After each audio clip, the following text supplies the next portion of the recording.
नमस्कार, अनालादरमध्ये आपल्या सगळ्यांचं स्वागत. आज पुन्हा एकदा आणखी एका इच्छुक उमेदवारांसोबत म्हणजे नुसतं उमेदवारांसोबत म्हटल्यावर मी भाजपची उमेदवारी घोषित करू लागलो आहे असा त्याचा अर्थ होईल. एका इच्छुक उमेदवारांसोबत आपण गप्पा मारणार आहोत. पण या इच्छुकांच्या बाबतीत काही सकारात्मक मुद्दे आहेत. ते मूळचे भाजपचे आहेत, त्याहीपेक्षा परिवारातल्या भाजपचे आहेत आणि अनेक वर्ष त्यांनी भाजपसाठी काम केलेलं आहे. आता पहिल्यांदाच पक्षाकडं त्यांनी प्रत्यक्ष निवडणुकीची काही मागणी केली आहे. ती ते का करताय, ते पात्र आहेत का, त्यांची प्लॅनिंग काय आहे, पदवीधरची निवडणूक लढवताना त्यांच्या डोक्यामध्ये गणितं काय काय आहे, त्यांच्या डोक्यातलं नियोजन काय आहे, काही पदवीधरांसाठीच्या प्रश्नाबाबत ते काही बोलणार आहेत का, हे सगळं आपल्याला जाणून घ्यावं लागेल. कारण ज्यांना निवडणूक लढवायची इच्छा आहे त्या प्रत्येकांना पदवीधरांच्या प्रश्नाची उत्तरं ते द्यावी लागतीलच. आपण बोलणार आहोत प्रवीण घुगे यांच्यासोबत, मूळ मराठवाड्यातले, उस्मानाबाद जिल्ह्यातले. आणि प्रवीणजींच्या विषयी अजून म्हणजे नातं यासाठी आहे की त्यांचं जे मूळ गाव आहे अनदूर ते माझ्या कुलदेवताचं गाव आहे. त्यामुळं ती एक आपसूक भावना आपुलकीची आपली येऊन जाते. त्याच भावनेतून प्रवीणजीसोबतचं अनलायझरचंही तसंच एक नातं आहे. एक चळवळीतले कार्यकर्ते आहेत. प्रवीणजींचा परिचय तरुणांना करून द्यायची गरज नाही आहे, कारण अभाविपच्या माध्यमातून त्यांनी काम केलेलं आहे. स्वागत आहे तुमचं. तुम्ही ही निवडणूक लढवायला इच्छुक आहात का, हा पहिला प्रश्न आहे. म्हणजे काम चालू आहे आणि असं विचार न करता चूक आहे, पण इच्छुक आहात का? नाही, मुळात अशा प्रकारची इच्छा व्यक्त करणं हे काय राजकारणामध्ये वावगं नसतं.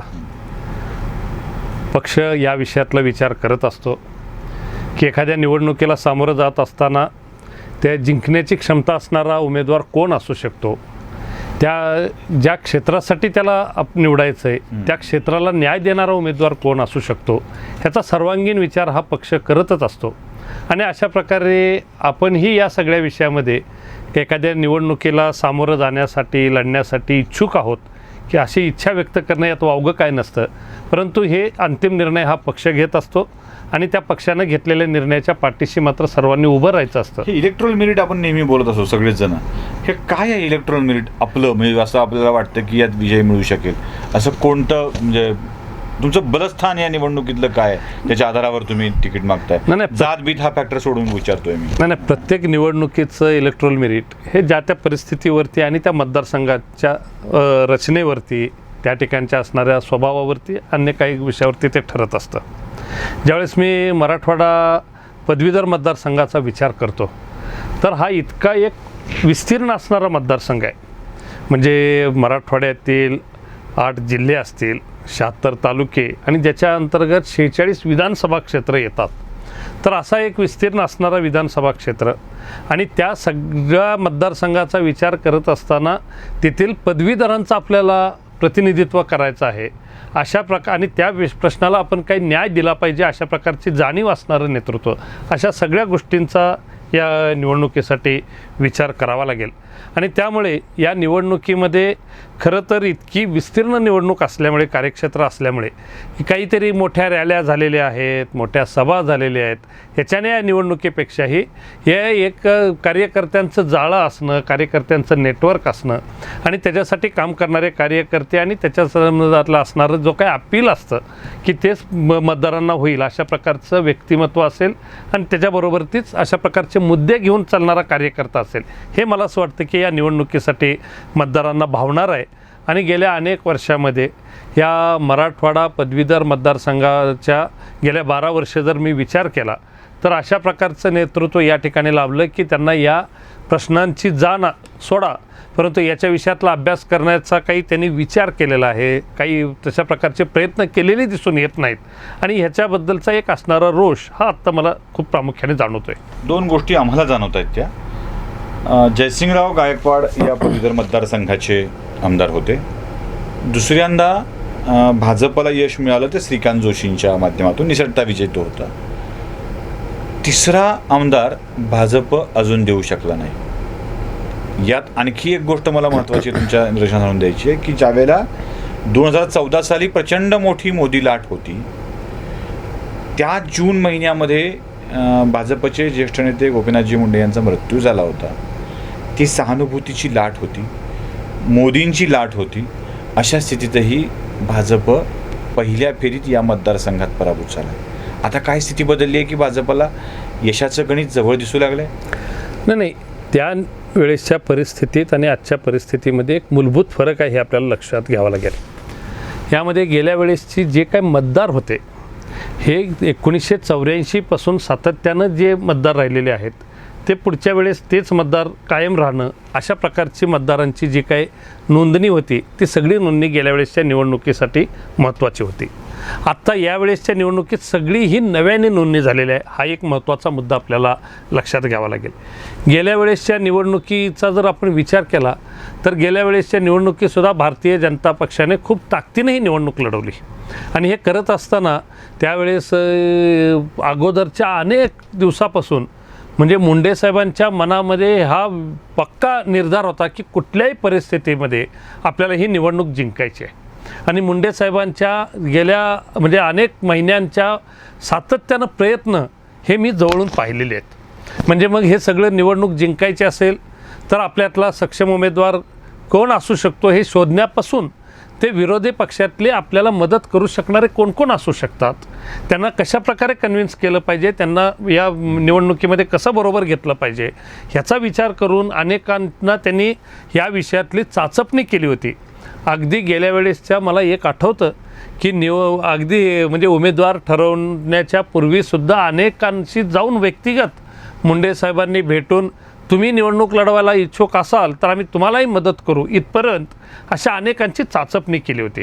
ह्याचा अर्थ असा होता की मुंडे साहेबांनी निर्धार केला होता की कुठल्याही परिस्थितीमध्ये व्यक्तीचा विषय नव्हता, ही जागा आपल्याला जिंकायची आहे. आणि मुंडे साहेबांचं एक नेतृत्व असं उत्तुंग नेतृत्व होतं की ते कसल्याही परिस्थितीमध्ये या ठिकाणच्या परिस्थितीवर ते स्वार होऊ शकायचे.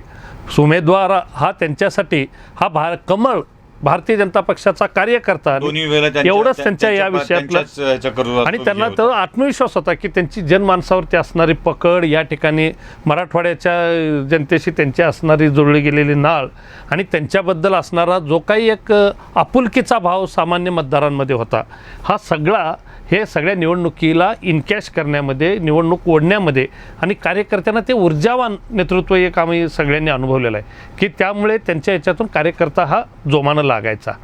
दुर्दैवानं हे अगोदरची गेली 6 महिने मुंडे साहेबांनी केलेली मेहनत, त्यांनी केलेला विचार, त्याच्याबद्दलचे केलेले प्रयत्न आणि दुसऱ्या बाजूने लगेच ह्याला जोडून विधानसभांच्या निवडणुका होत असल्यामुळे त्या विधान परिषदेची पदवीधरची निवडणूक ही विधानसभेच्या निवडणुकीसाठी अनेक इच्छुकांना, त्यावेळेसच्या उमेदवारांना ही रंगीत तालीम आणि त्याच्यासाठीचा एक मतदारसंघ जाणून घेण्यासाठीचा एक महत्त्वाची एक टप्पा ठरत होता. अशा सगळ्या परिस्थितीत जर मुंडे साहेबांचं निधन झालं नसतं तर मला विश्वास आहे की गेल्या वेळेससुद्धा भारतीय जनता पक्षानं ही निवडणूक जिंकली असती. परंतु मुंडे साहेबांच्या निधनामुळे आणि त्यावेळेसच्या सगळ्या आत्ता तर ह्या सगळ्या खूप मोठी उणीव आज आम्ही या विषयातली अनुभवतोय की मुंडे साहेबांच्या अनुपस्थितीमध्ये ह्या निवडणुकीला सामोरं जात असताना निवडणुकांच्या मध्ये बीडवाले कुकडीचं पाणी आष्टीला आणू, शिनामेहकरीचं पाणी आणू, लातूरवाले उजनीचं पाणी लातूरला आणू, अजून औरंगाबादला कुठलं पाणी आणू, एखादं नवाच धरण करून टाकू, जिंतूर कसं भरायचं, नांदेडला कुठलं पाणी न्यायचं, काही जण थेट आता गोदावरीचं पाणी कुठे अजून नेऊन टाकायचं, काही जणाला वान धरणात नेऊन टाकायचं आहे. हे पाणी फिरवण्याच्या किंवा अशा सगळ्या गोष्टी विधानसभा लोकसभा निवडणुकीमध्ये यशस्वी ठरतात. पण पदवीधरांचे प्रश्न नेमके काय आहेत याची जाणीव ही निवडणूक लढवणाऱ्या इच्छिणाऱ्या लोकांना तरी आहे का, आणि ते प्रश्न म्हणजे नेमकं काय? कारण सगळेच पदवीधरांचे प्रश्न असं म्हणतात. हे प्रश्न नेमके काय आहेत? तुम्ही तर अभाविपमध्ये काम केलं आहे मंत्री म्हणून, अनेक गुन्हे अंगावर आहेत तुमच्या. हे काय आहे म्हणजे पदवीधरांचे प्रश्न काय आहेत? नाही, मुळात पदवीधरांचे प्रश्न हे एका अर्थानं मराठवाड्याच्या सर्वांगीण विकासाचा विचार करणं हेच पदवीधरांच्या प्रश्नांना आपण न्याय देणं आहे. परंतु हा विषय कोणी आजपर्यंत समजून घेत नाही. म्हणजे आत्ताच उदाहरणार्थ तुम्ही पाण्याचे सगळ्या ठिकाणचे असणारे हे मराठवाड्याचे प्रश्न आहेत. ह्या कुठला तरी त्या ठिकाणचा म्हणजे कृष्णा खोऱ्याचा प्रश्न असणारा तो काय कुठल्या तरी विशिष्ट जिल्ह्यापुरता मर्यादित आहे. गोदावरीचा असणारा प्रश्न हा म्हणजे इकडचाच कुणाच. मला असं वाटतं की अशा तुटक याच्यामध्ये ह्याच्याकडे पाहता येणार नाही. तर मुळात मराठवाड्याचा पाण्याचा प्रश्न असेल, मराठवाड्यामध्ये आपल्या असणाऱ्या पर्यटनाचा प्रश्न असेल, मराठवाड्याच्या विषयामध्ये असणारा शैक्षणिक क्षेत्रातला प्रश्न असेल, मराठवाड्या मराठवाड्याच्या रोजगार उपलब्ध करून देण्याच्या विषयातले काही प्रश्न असतील, मला असं वाटतं की ह्या सर्वांगीण विषयांचा विचार खरं तर मराठवाड्याच्या विकासाचा एकत्रित होणारं या विषयातलं काही नेतृत्व असलं पाहिजे आणि तो नेतृत्व करण्याची संधी ही खरं तर पदवीधर मतदारसंघाच्या माध्यमातून करता येईल. रोजगार या शब्दाचा अर्थ तुम्ही कसा घेता? नोकरी की काम? नाही, रोजगार हे खरं तर म्हणत असताना नोकरी म्हणजेच रोजगार अशा पद्धतीचा जर त्याच्याशी संबंध जोडला गेला असेल तर खऱ्या अर्थानं युवकांना सन्मान देणारी परिस्थिती निर्माण करणं, की मग तो एखाद्या व्यवसायात असो, नोकरीमध्ये असो की अन्य तो कुठल्याही स्वतः उत्पन्न करत असणाऱ्या कोणत्याही कामधंद्यामध्ये असो. मराठवाड्यामध्ये अशा कोणकोणत्या संधी तुम्हाला दिसत आहेत रोजगाराच्या की ज्याला डेव्हलप करता येऊ शकतो? नाही, मराठवाड्यामध्ये खरं तर आज या ठिकाणचा स्थलांतरित होणारा कामगार हा एक जो काही महत्त्वाचा विषय आहे.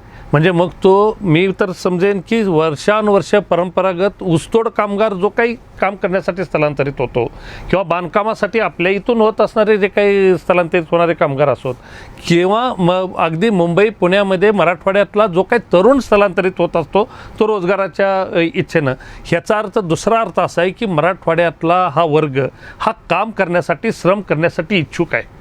तो इथं नसला तरी बाहेर जाऊन तो काम करतो, तो श्रम करतो. आहे का की श्रम करायला बाहेर बरं वाटतं, मराठवाड्यात लाज वाटतं? नाही, इथल्या संधी उपलब्ध नसणं हे त्याचं कारण असतं. आता अशा जर संधी या ठिकाणी उपलब्ध करून दिल्या गेल्या तर त्याला आपल्याच ठिकाणी श्रम करणं आणि त्या ठिकाणी आपण आपल्या स्वतः, नाहीतरी तो तिकडं श्रम करतो आणि इतर वेळेस तो गावामध्ये त्याला यावंच लागतं कारण त्याची नाळ तो तोडून राहत नाही. मराठवाड्यातल्या तरुणांच्या आणि ह्या कामगारांच्या विषयातला जर आपण विचार केला तर तो मराठवाड्याची नाळ तोडू इच्छित नाही. तो काम आवश्यकतेसाठी तो स्थलांतरित होतो, परंतु जो नाळ तोडून असतो. परंतु दुर्दैवाने या ठिकाणच्या अशा प्रकारच्या काय संधी असू शकतात याचा विचार करावा लागेल. मला असं वाटतं की खरं तर काहीतरी एका प्रश्नात म्हणजे एका वाक्यात उत्तर द्या इतके प्रश्न ह्याचे नाही आहेत काही, परंतु याचं चिंतन करणार जागृती नावाचा एक विषय असतो. म्हणजे मी मराठवाड्यातल्या हॉटेलात फक्त पश्चिम बंगालचीच पोरं कामाला दिसतात. म्हणजे बार रेस्टॉरंट्समध्ये सर्व्हिसिंगचं काम पश्चिम बंगालचीच पोरं करतात. सगळ्या उच्च दाबाच्या लाईन टाकण्याचं काम फक्त झारखंडची पोरं करतात. एक लक्षात घेतलं पाहिजे. आता औरंगाबादच्या MIDC मध्ये वेगवेगळ्या मशीन ऑपरेट करणारी पोरं ही बिहार किंवा उत्तर प्रदेशातून मागवावी लागतात. ह्या विषयातलं एखादं स्किल डेव्हलप, आता हे जे असतं ना, परंपरागत काही काम करण्यामुळे काही एक विशिष्ट म्हणजे वर्गामध्ये असेल असं म्हणावं तर मग राजस्थानी सुतारांची संख्या वाढली आहे. मी तेच म्हणतो मी की अशा प्रकारचं असल्यामुळे आणि परंपरागत अशा ह्याच्याने काही विषय हे आलेले आहेत. म्हणजे अगदी हे तर सोडा, तुम्ही तर अगदी औद्योगिक क्षेत्रातलं सांगतायत, अगदी खांडसरी निर्माण करण्यासाठी येणारे त्याच्यावरती काम करणारे छत्तीसगडचे असतील किंवा अन्य असतील, परंतु दुसऱ्या बाजूने आपल्या ठिकाणाहूनही त्या ठिकाणी काम करायला जाणारा एक वर्ग आहे. यासाठी ही नावं नाही, सगळ्याच क्षेत्राला काही मराठवाड्यातलीच पुरतील असंही माझं मत नाही आहे. परंतु इथला होणारा स्थलांतर हे रोखण्यासाठी सुद्धा आणि इथल्या तरुणांना एका अर्थानं आश्वासित करण्यासाठी सुद्धा अनेक या ठिकाणी आपल्याला उपक्रम आणि असे उद्योग चालू करता येऊ शकतात. हे पण आपलं पोटेन्शियल, आपलं जे काही या विषयातलं असणारे ज्या काही क्षमता आहेत ह्या आपल्याला नाकारून चालणार नाहीत. तुम्ही आता आपण थोडंसं पक्षाच्या विषयाकडे येऊ. तुमच्या पक्षाकडे तिकीट मागताय. राजकारणातलं तुमचं मेरिट, पक्षातलं तुमचं मेरिट हे अॅनालायझरच्या चालकांना चांगलं माहिती आहे, एक मित्र म्हणून. पण ते पदवीधरांना ज्यांना वाटतं की why Praveen Ghuge is asking for all this, का त्यांची इच्छा आहे प्रवीण घुगेंची, कुठल्या अधिकारावर ते मागतायत. मला तर सगळ्यात मोठी गोष्ट अशी वाटते की तो जो मुंबईचा किस्सा आहे तुमचा, 60 जणांनी मिळून आंदोलन केल्याचा आपल्या गप्पात निघालेला होता, ते तशा विषयावर ती जी निष्ठा, ते जे कार्यकर्ता म्हणून काम आहे त्याच्या आधारावर काय तुमचं योगदान काय होतं ते पक्षाने तुम्हाला तिकीट द्यावं. नाही, एक तर त्याची आठवण करून देत नाही मी. पक्षाकडे तिकीट मागत असताना काय म्हणणार, मला असं वाटतं की तो काय मी बाहेर चर्चा करणार नाही. कारण तो मी पक्षाकडच्या योग्य त्या व्यासपीठावरती मी नक्की ते मांडेन. कारण की मी इच्छा व्यक्त करणं आणि ते बाहेरच्या सगळ्या याच्यामध्ये करणं हे मला योग्य वाटत नाही. परंतु हा पक्ष हा कार्यकर्त्यांचा विचार करणारा पक्ष आहे. पक्षालाही अशा प्रकारचे चेहरे हवे असतात की ज्यांनी चळवळीमध्ये काम केलेलं आहे, ज्यांच्या जनसामान्यांशी नाळ जोडली गेलेली आहे, ज्यांना अशा सगळ्या प्रश्नांची जाण आहे, गेले अनेक वर्ष अशा प्रकारच्या आपल्या विचारधारेशी जे एकनिष्ठ राहिलेले आहेत, ज्यांचा या सगळ्या ज्या कार्यक्षेत्र असतं, मग ते छोटा मतदारसंघ असो तर त्या ठिकाणी असणाऱ्या गावागावातला संपर्क, ते अशा प्रकारच्या मोठा मतदारसंघ असो त्या ठिकाणच्या असणाऱ्या सर्वस्पर्शित जे काही असतील अशा प्रकारच्या सर्व म्हणजे समाज घटकाशी असणारा संपर्क, सर्व तालुक्यापर्यंत असणारा संपर्क, ह्या सगळ्या गोष्टी हा पक्ष पाहत असतो आणि त्याच्याच आधारावरती या ठिकाणी संधी मिळणारा पक्षाचा मी कार्यकर्ता आहे, भारतीय जनता पक्षाचा कार्यकर्ता आहे. त्यामुळे मी खरं सांगायचं तर मी पक्षाकडे का उमेदवारी मागावी ह्याच्याबद्दलचं मी आत्ता या ठिकाणी बोलणं उचित ठरणार नाही, परंतु पक्ष हा अशा प्रकारच्या कार्यकर्त्यांना हा नक्की संधी देत असतो. मी पक्षाला विचारत नाही, तुम्ही पक्षाला काय सांगताय ते सांगा म्हणत नाहीये. नाही पण जी सामान्य माणसं, पण माझ्या दृष्टीने जी आता नवीन माणसं आहेत की नाही पण हे पक्षाला नक्की दिसेल. मंत्री असलेल्या, प्रदेश मंत्री असलेल्या प्रवीण घोगेंना म्हणजे त्यावेळेला तर मला ही संधी मिळाली. संपूर्ण महाराष्ट्र प्रदेश होता, आता तरी तो 4 भागामध्ये विखुरला. मला एक विद्यार्थी चळवळीमध्ये मला काम करण्याची संधी मिळाली, त्यानंतर मग संघटन मंत्री म्हणून भाजपचं काम केलेलं आहे. हे सगळं म्हणजे ही मला संधी मिळाली. अगदी हा तर मोठा म्हणजे मी तुम्हाला सांगेन की खरं तर मी खूप सुदैवी आहे. म्हणजे मी अगोदर शिक्षक होतो आणि ज्यावेळेस अखिल भारतीय विद्यार्थी परिषदेचं पूर्ण वेळ काम करायचं आलं त्यावेळेसची द्विधा मी आजही अनुभवतो की आपण नोकरी सोडून अशा प्रकारचं पूर्ण वेळ काम करायला जावं का, घरातून मी शिक्षक ज्यावेळेस मी सुरुवातीला शिक्षक होतो तर त्यावेळेस मी एका शाळेमध्ये, त्यातून मग मी असा विचार केला की संघटनेसाठी काम करण्यासाठी बाहेर पडलं पाहिजे. तर बऱ्याच वेळेस घरातून असं असायचं की सगळं सोडून पूर्ण वेळ काम करण्यासाठी बाहेर गेलं म्हणजेच समाजाचं काम होतं असं नाही आहे. तर आम्हाला काय घरामध्ये ह्या नोकरीच्या येणाऱ्या तुझ्या पगार पाण्याशी आमचा काही आवश्यकता नाही आहे, तर तू तुझ्या सुट्टीचे दिवस संघटनेला देऊन आणि सगळा तुझा जे काही असणारी कमाई असेल ती संघटनेला सुद्धा देऊ शकतो. परंतु अशा पण मला असं वाटतं की आमचे एक भारावलेले मंतरलेले दिवस होते. आम्ही अखिल भारतीय विद्यार्थी परिषदेचं काम करत असताना एका मला देशासाठी काहीतरी करायचं, समाजासाठी काहीतरी करायचं या भावनेतून मला 12 वर्ष मी विद्यार्थी परिषदेचं मला पूर्ण वेळ काम करता आलं आणि मला खूप समाधान आहे की हे करत असताना अनेक विषयाला आम्हाला न्याय देता आला. म्हणजे अगदी या शिक्षण क्षेत्रातल्या परीक्षा पद्धतीमध्ये पारदर्शकता आली पाहिजे हा ज्यावेळेस विषय मांडला तर केवळ परीक्षेतले घोटाळे काढून आम्ही थांबलो नाही, तर जर ह्या सगळ्या विषयातले घोटाळे थांबवायचे असतील तर उत्तरपत्रिकेची झेरॉक्स प्रत ही विद्यार्थ्यांना द्या की ज्याच्यातून कोण कोणाला त्याचं असेसमेंट कसं होतं. आणि त्या विद्यार्थीसुद्धा बऱ्याच वेळेस असं जे सांगायचा की मी पेपर खूप चांगला लिहिला आहे परंतु मला मार्क कमी मिळालेत, तर घरच्यांची सुद्धा होणारी जी काही एक फसवणूक असायची, उत्तरपत्रिकेची झेरॉक्स देण्याचा आम्ही आग्रह धरला, ते आंदोलन केलं. आणि मला अभिमान आहे की त्यावेळेसचे राज्यपाल जे होते PC अलेक्झांडर यांनी खूप सकारात्मक या आमच्या मागणीचा विचार केला. आम्ही त्याचा एक रिपोर्ट बाहेरच्या म्हणजे धारवाड विद्यापीठामध्ये अगोदर हा चालायचा एक मोठं आंदोलन महाराष्ट्रामध्ये आम्ही उभं केलं आणि त्या आंदोलनाला खूप सकारात्मक दृष्टीनं PC अलेक्झांडर त्या तत्कालीन कुलपती राज्यपालांनी पाहिलं आणि मला आनंद आहे की ते यशस्वी आंदोलन आम्हाला करता आलं आणि त्याच्यातून आज सगळ्या विद्यापीठामध्ये उत्तरपत्रिकेच्या ज्या झेरॉक्स मिळतात त्या आंदोलनामध्ये विद्यार्थी परिषदेच्या आंदोलनात मी त्याचं नेतृत्व करू शकलो याचा मला आनंद आहे. दुसऱ्या बाजूनं ज्यावेळेस ह्या शैक्षणिक क्षेत्रातल्या सगळ्या बाजारीकरणाची परिस्थिती निर्माण झालेली होती, म्हणजे मग ते आमचं महाविद्यालय जर विनाअनुदानित असेल तर आम्हीच ठरवणार, कुणाला प्रवेश द्यायचा ते आम्हीच ठरवणार, हे जे काही एका अर्थानं सगळ्या बाजारीकरणाचा लढा म्हणजे परिस्थिती निर्माण झाली होती त्याही विरोधामध्ये आम्हाला आंदोलन करता आलं. आणि आज ज्या पद्धतीनं ह्याच्यातला जो काही एक नियंत्रण समिती बनली आणि ह्याच्या सुप्रीम कोर्टापर्यंत आम्ही लढा दिला आणि त्या लढा देत असतानाही मला त्याचं नेतृत्व करता आलं आणि त्याच्यातून ह्या सगळ्या प्रवेश हे गुणवत्तेच्या आधारावरच झाले पाहिजेत, त्याच्यात तुम्हाला गुणवत्ता डावलता येणार नाही, त्याच्यासाठी एक कॉमन एंट्रन्स असेल आणि बरोबरीनं शुल्कसुद्धा केवळ तुम्हाला त्याच्यातून प्रॉफिटिंग करता येणार नाही, म्हणजे त्याच्यातून नफेखोरी करता येणार नाही, अशा प्रकारचा कायदा बनवण्याचा आज जो काही एक बनतोय याच्यातून हे करण्याच्या आंदोलनामध्येही मला त्या ठिकाणी करता आलं. अशी अनेक उदाहरणं सांगता येतील आणि याच्यामध्ये खूप विद्यार्थी हा ज्या हिरिरीने त्यावेळेस सहभागी व्हायचा, म्हणजे ज्याचा तुम्ही आता उल्लेख केला की अशा प्रकारच्या अनेक शेकडो BEd कॉलेजेसला या ठिकाणी मान्यता दिली गेली. वर्षानुवर्ष असे BEd कॉलेजेसच्या माध्यमातून बेरोजगार तरुण बाहेर पडायचे आणि तुम्ही त्यांना म्हणजे तुम्ही जेवढे भोपाळला घेऊन जाऊन BEd कॉलेज आणा अशा प्रकारचं जे काही एक चित्र निर्माण झालं होतं आणि महाराष्ट्र सरकारनं दिलं तर आम्ही 6व्या मजल्यापर्यंत जवळजवळ गनिमी कावा करून म्हणजे मंत्रालयामध्ये एक ऐतिहासिक आंदोलन आम्हाला आजही आठवतं की मंत्रालयातल्या 6व्या मजल्यावरती 60 विद्यार्थी गनिमी काव्याने आम्ही सगळे घुसलो होतो. आणि हे करत असताना की 2-3 दिवस आमचं आंदोलन, आम्हाला विद्यार्थी परिषदेने एक खूप चांगला हे दिला की आंदोलन करत असताना सुद्धा त्याचं नियोजन केलं पाहिजे, कार्यक्रम करत असताना सुद्धा त्याची पूर्वतयारी केली पाहिजे.